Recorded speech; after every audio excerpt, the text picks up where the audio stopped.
네, 이번 서울시장 선거 패인이 도대체 무엇인가? 부동산은 상수인가? 대통령께서 이미 기자회견 때 밝힌 바 있는데요.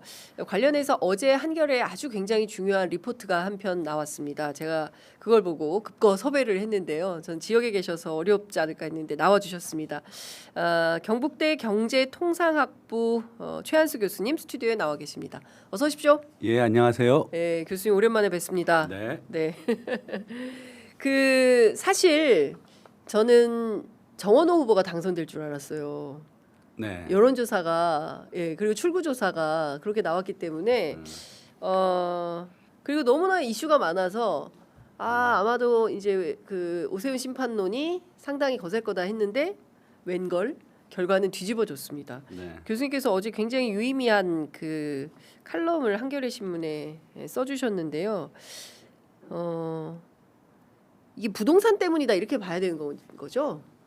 그러니까 두 가지가 다 있죠. 일단 그 대통령이 말씀하신 것처럼 선거를 1% 포인트 정도로 치면 네. 모든 게 다 패인입니다. 사실은 그렇잖아요. 만 조금만 가지. 더 잘했으면 그러니까. 사실 1% 포인트 정도는 물론 표차는 됩니다만 할 수 있었죠. 근데 결국 이제 제가 사실은 이번 한겨레 신문에 쓴 칼럼의 제목이 원래 뭐였냐면 그 먼저 온 미래라는 거였어요. 먼저 온 미래. 네, 그러니까 핵심이 뭐냐면 이번 서울시장 선거 결과에 민주당 입장에서 네. 패배의 원인은 두 가지인데 하나가 세대 간 정치에서 혹은 세대 간 어떻게 보면 세 대결에서 졌다. 흔히 말하는 40, 50대가. 네. 그리고 두 번째가 부동산 역시 쉽지 않더라라는 거고 사실 그게 그러니까 지난 대선 때는 탄핵 국면의 열기와 그다음에 사실은 여러분 다 까먹으셨겠지만 이준석 후보가 나왔었잖아요. 이준석 후보다. 네, 사실은 보수가 분열한 거예요. 네, 어떤 면에서 보면. 그렇죠. 그러니까 그래서 사실 이게 별로 불거지지 않았는데 네.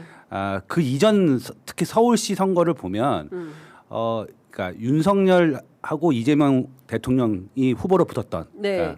그 이전 선거부터 서울시는 꾹 민주당이 져왔어요. 한 3, 4% 포인트. 2022년 대선 때부터 이제 예. 서울은 서울. 저왔다. 서울은. 예. 예. 그리고 사실 그게 가장 크게 벌어졌던 게 예. 그 지난 지방자치 선거. 그러니까 이번 말고. 네. 예. 그리고 이제 사실은 이재명 대통령이 승리했던 선거도 이준석 후보와 김문수 후보의 표 차이를 합치면 네. 사실은 그때 뒤집어지죠. 이재명 대통령이 졌어요. 그렇죠. 예. 예. 그러니까 취지는 서울시는 원래 쉽지 않은 곳이었다. 연령별로 보면 혹은 연령과 다른 요인이 결합된 요인으로 보면. 네. 근데 다만 우리가 지난 선거 대선 때 이재명 대통령이 압승했다고 사실은 사람들이 오해하고 있어요. 서울에서 그렇지 예. 않습니다. 그래서 어려운 선거였는데 예. 그다음에 여러 가지 요인들이 합쳐서 잘 못한 거죠. 뭐 민주당 입장에서 네. 거꾸로 국민의 입장에서는 뭐 구조적 우위를 사실은 누릴 수 있는 후보가 네. 당선된 거죠. 예. 교수님께서 표를 하나 가지고 오셨어요. 서울 보수 우위의 정치 구조라는 그거 한번 건데. 보여주시면 예, 좋을 그거 것 한번 같아요. 보여주시면 예. 설명을. 예. 저- 그러니까 이게 이제 말씀드린 그 예. 2022년 대선 예. 때부터 이게 서울 지역 득표율입니다. 아. 그리고 여기에 이제 여기는 이제 범진보 범보수를 했는데요. 예. 그러니까 이제 민주당 정의당 이게 범진보, 그다음에 예. 범보수는 이제 국민의힘하고 그다음에 이제 이준석 후보 예, 개혁신당. 같이 하기도 했고 떨어지기도 했으니까. 예, 예. 그래서 표차를 보시면 사실은 어떻게 보면 민주당 입장에서 선전을 한 거죠. 쭉 올라가고 있잖아요. 오히려. 네. 예.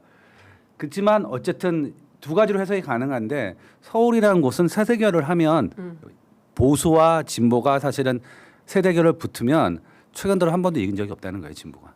예. 그게 사실은 팩트입니다. 예. 저 그래프를 보면 다시 한번 띄워주시겠어요? 저 그래프를 보면 국민의힘이 다 서울은 우세예요. 네.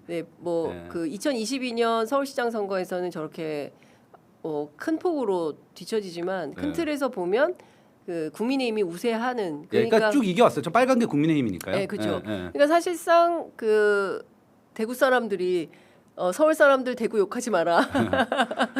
그러니까 이제 결국 이제 그다음 이제 질문 자연스러운 질문은 이제 왜 그렇죠. 이런 현상이 발생한 발생하는데 거냐. 두 가지입니다. 하나는 이제 제가 칼럼에서 썼지만 네. 하나가 세대 정치예요. 그러니까 세대 한국 정치. 정치를 이해하는 가장 쉬운 방법은 네. 세대 간 인구 구성과 각 지지율을 곱하면 간단한 게 나옵니다. 오. 예. 제가 맨날 예측할 때 경제학자. 제가 맨날 예측할 때 쓰는 거예요. 제가 예, 그런 걸 예. 즐겨하는데 예. 예. 거기에 약간의 변수를 집어넣으면 되거든요. 그러니까 일단 첫 번째는 그렇고 예. 근데 왜 서울이 어렵냐면 사실은 20대가 유일하게 인구가 증가하는 곳이 서울이에요. 예, 그러니까 두 가지 이유인데 하나가 네. 대학이 많고, 그렇죠. 대학이 많고. 두 번째는 일자리가 있습니다. 예. 근데 서울의 집값이 비싸잖아요. 그렇죠. 사실 오르면 예. 사람들이 서울을 떠납니다. 왜냐하면 집값이 비싸니까. 예. 그래서 취직을 한 사람들은 뭐 30대나 40대부터는 서울 집값이 오르면 빠져나가요. 예, 예. 그래서 경기도가 민주정세가 강한 겁니다. 예. 그러니까 서울과 경기도는 어떻게 보면 서로 주고받는 거예요. 네. 근데 문제는 지난 2022년 대선만 하더라도 20대 남성들이 이렇게 강하게 윤석열 후보를 지지하는 게 네. 사람들이 갸웃했어요. 왜냐면 이거 일시적 현상 아니냐. 맞아요. 예, 예. 근데 이번에 확인된 사실은 이게 세대 간 현상이라는 거예요. 세대 간 현상. 예, 왜냐하면 20, 30대가 똘똘 뭉쳤어요. 예. 어떻게 보면 특히 20, 30대 남성이 예. 자신의 정치적 성향을 굉장히 강하게 보수적 성향을 드러냈거든요. 음. 그러니까 이게 어떻게 보면 세대 간 역포위가 된 거죠. 네. 흔히 말하는 40, 50대가. 네. 예.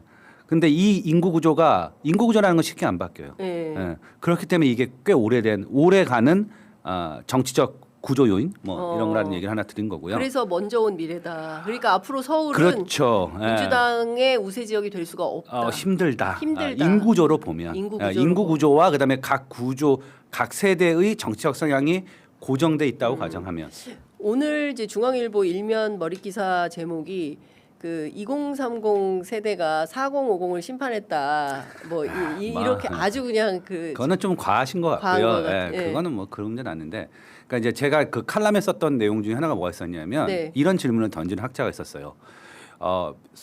1950년대 미국도 굉장히 보수적인 사회였습니다. 1950년대. 예. 제가 하나 잠깐 말씀드리면 제가 미국 가서 공부했을 때 예. 대학원 학생이 교수가 발표하는데 탁자에 다리를 이렇게 꼬고 책상에 다리를 얹고 듣고 있더라고요. 그게 너무 충격이었어요. 진짜? 네, 진짜로. 어. 그 카우치에 앉아서. 정말? 네. 네. 그래서 제가 이거를 미국 애들한테 물어봤어요. 나이 드신 분한테. 예, 예, 나 예. 이게 납득이 안 안 간다. 된다. 어떻게 그럴 수가 그때 있냐. 뭐라 그러시는지 아세요? 자기 때는 안 그랬다는 거예요. 음. 네. 그리고 자기 지금도 못 받아들이겠다. 네. 아. 네. 취지가 뭐냐면은 우리가 어떤 사회의 가치관이 변하는 게 왜 바뀌냐? 예. 사람들은 오해해요. 생각이 바뀌어서 그럴 거다. 시간이 지나서 그렇지 않습니다. 이 사람이 그러니까 이제 이거를 잉거하트라는 정치학자가 뭐라고 표현했냐면 조용한 혁명이라고 번역했는데요. 네. 이 취지가 뭐냐면 사회의 주된 가치관이 왜 바뀌냐? 예. 그거는 기존 가치관을 갖고 있던 사람이 생각이 바뀌어서가 아니라 그냥 나이 들어서 죽어서 그렇다는 거예요. 네. 너무 당연한 진리잖아요, 그렇죠? 네, 네. 우리 장 기자님도 20대 갖고 있는 생각 별로 안 바뀌셨죠? 뭐 그대로라고 볼 수 있죠. 사람 네. 대부분 그래요. 예. 저도 별로 안 바뀌었어요. 예. 네. 20대에 형성된 네, 자아가 맞죠. 네. 지금까지 그러니까 세대 간 이 가치관은 흔히 말하는 우리가 설득하고 해서 넘어가는 사람은 정말 소수고 예. 대부분은 그냥 쭉 가지고 가는 거예요. 그러니까 무슨 이유든 간에 세대 간 가치관이 결정되면 그게 몇십 년 동안의 정치적 구조를 결정하는 굉장히 중요한 요인입니다. 그러면 네. 교수님 굉장히 우울해지는데요. 그러면 2030은 상당히 보수화됐고, 근데 이건 뭐 좀 남자. 2030 남자. 네. 근데 2030 그러니까 20대 여성은 또 그 정원호 후보에게 우호적이었지만 네. 30대 여성은 또 졌어요. 네. 이 30대 여성은 부동산 문제가 굉장히 컸다라고 뭐 봐야 그러니까 이것도 역시 뭐 사후적 해석이죠. 네. 부동산 그다음에 뭐 공약 자체가 예. 어필할 수 있는 공약이 없었다고 이 얘기도 30대 하고. 여성들에게. 그다음에 예.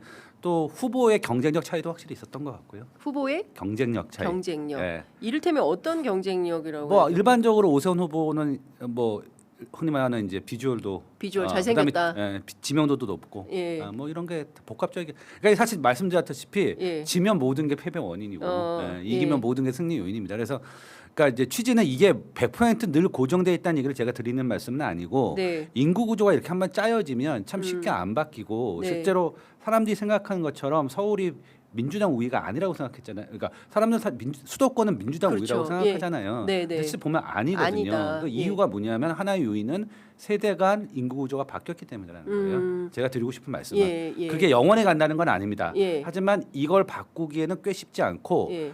특히 세대가 모두가 결집하면 이 인구 구조가 그대로 반영돼요. 지금 그 잠실 투표 때문에 그 젊은 그 대학생들이 어제 뭐 네. 16개 대학에서 예.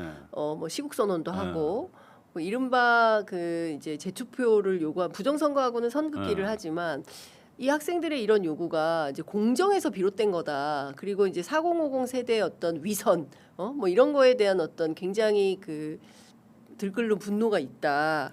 뭐 그런 거하고도 표심이 연관돼 있다라고 볼 수가 있겠습니까? 어떻게 저는 보십니까? 이 건하고는 그렇게 상관은 없어 보입니다. 다만 이제 이걸 해석하는 사람들이 있잖아요. 예. 그리고 이걸 계속 누군가는 빨리 끝내고 다음 페이지로 넘어가고 싶은 사람이 있을 거고 예. 또 누군가는 이걸 계속 가져갔으면 좋겠는 그런 사람들이 이제 해석하는 측면이 있고요. 예. 20, 30대는 20, 30대의 가치를 가지고 사회 문제를 해석하는 것이고 나머지도 자기 가치관대로 하는 거니까요. 저는 뭐 그거에 대해서 깊이 생각을 해보지는 않았어요. 일단 전 대구 사람이잖아요. 지금 대구에 계시기 때문에. 정확히 말하면 이제 세종에 살고 대구에서 학교를 다니지만 예. 어쨌든 그렇고요. 그래서 뭐 그거는 이제 다른 전문가들이 논문 평을 해주실 거고 제가 말씀드리고 싶은 취지는 하여튼 인구 구조가 정치적 성향을 일종의 선반영하는데 이게 꽤 오래가는 요인이다. 쉽게 그럼 바뀌지 않는다. 교수님께서 이제 먼저 온 미래라고 말씀을 하셨는데 그럼 2030 세대가 한 세대를 향유한다고 했을 때 네. 그러면 최소 향후 한 30년 이상은 네. 서울에 보수하는 예정된 거다 이렇게. 뭐 저는 그렇게 봐요. 제가 뭐 혼자서 그러니까 한번 지금 20, 30대가 그러니까 이것을 그대로 가져가는 물론 근데 여러 가지 변수가 있어요. 뭐 사건도 발생할 수 있고 정적 큰 사건, 예. 그다음에 아주 매력적인 후보가 나올 수도 있죠. 예를 들면 뭐 뉴욕시의 만다니 같은 사람이 또 나올 수도 있잖아요. 민주당에서 예를 들면, 예. 그러니까 그거는 모르는 거예요. 그러니까 예. 이건 구조적 요인이죠. 예. 단기적 사건과 뭐 어떤 이벤트를 그러니까 배제하는 건 아니고요. 그러니까 예. 이제 다만 제가 뭐 이런 걸 한번 해본 적은 있거든요. 예. 진짜 인구 구조 가지고 예. 통계책에 하면 인구 구조가 있어요. 예측이 있어요. 어떻게 예. 될 거다. 예. 그걸 가져와서 예. 제가 한번 전국 단위 그 세대별 투표를 가지고 득표 작정당 예. 선거를 이렇게 쭉 몇 년 뒤를 예측해 본 적이 있어요. 어. 근데 정말 팽팽해요. 그러니까 그러니까- 어떻게 나왔어요? 어떻게 팽팽합니까? 그러니까 진짜 딱 진보 보수가 딱 갈려요? 아니 그러니까 딱 갈리는 게 아니라 예. 승패가 진짜 그 차이가 아주 적다는 거예요. 그러니까 무슨 말이냐면 예. 어떤 선거도 앞으로 특정 정당이 압승하는 선거가 힘들다는 거예요. 이런 인구 구조로 가면 그러니까 이거는 비단 서울뿐만 아니라 전국 전국이 단위로 전국 단위로 예. 다 해서 그러니까 소위 이제 뭐 0. 몇 퍼센트, 뭐 1%, 예, 3% 진짜, 내외로 예. 이제 다 당락이 갈린다. 그러니까 사실 좋은 후보가 나오면 역전할 수도 있는 것이고 예. 또 어떤 사건이 생기면 뭐 탄핵 같은 뭐 반대의 사건 같은 게 생기면 계엄이나 탄핵 같은 사건이 생기면 그게 확 뒤집어지기도 하고 네. 예. 그런 거죠. 예. 하여튼 한번 이거- 해보시면 됩니다. 뭐 어렵지 않아요. 교수님이 쫙 살펴보고 분석을 해봤더니 네. 이건 비단 서울뿐만 아니라 전국적으로 네. 전체가 다 딱 붙어 있다. 그러니까 사실 그게 먼저 온 미래죠. 그러니까 예. 서울의 이번 선거 결과가 먼저 온 미래라고 제가 이렇게 표현하는 이유가 사실 그런 맥락입니다. 예. 이게 진짜 긴장하고 더불어민주당이나 소위 이제 진보 정당에 계신 분들께서는 어떻게 이제 선거 전략을 짜야 되는지 이제 우리 최한수 교수님께서 팁을 먼저 드리는 거다. 이제 다가오는 선거가 이거 뭐 28년 다 하실 총선인데 겁니다. 예, 예. 아니 근데 뭐다 하셨는데 선거가 이럴 리는 없겠죠. 그런 걸 좀 잘 분석을 했더라면 네. 미연에 방지할 수 있지 않습니까? 그래도 준비하고 미래를 맞이하는 것과 준비 없이 미래를 맞이하는 것은 전혀 다르니까요. 그러니까 이제 뭐 민주당 입장에서 집권 여당 입장에서 서울시장 선거에 여러 가지 입장이 있었는데 일단 대통령의 높은 지지율에 사실은 약간 방심했던 측면이 확실히 있는 것 같아요. 사실 인구 구조를 보면 네. 이겨도 겨우 이기는 건데 네. 예, 그런 절박함을 보였는가는 모르겠어요. 저는 서울 관심이 대구 있게 안 가서 세종과 대구 사람이라긴 한데 그거는 뭐 다른 분들이 얘기해 주실 건데 예. 결국 결과가 이렇게 안 나왔다는 거는 예. 뭐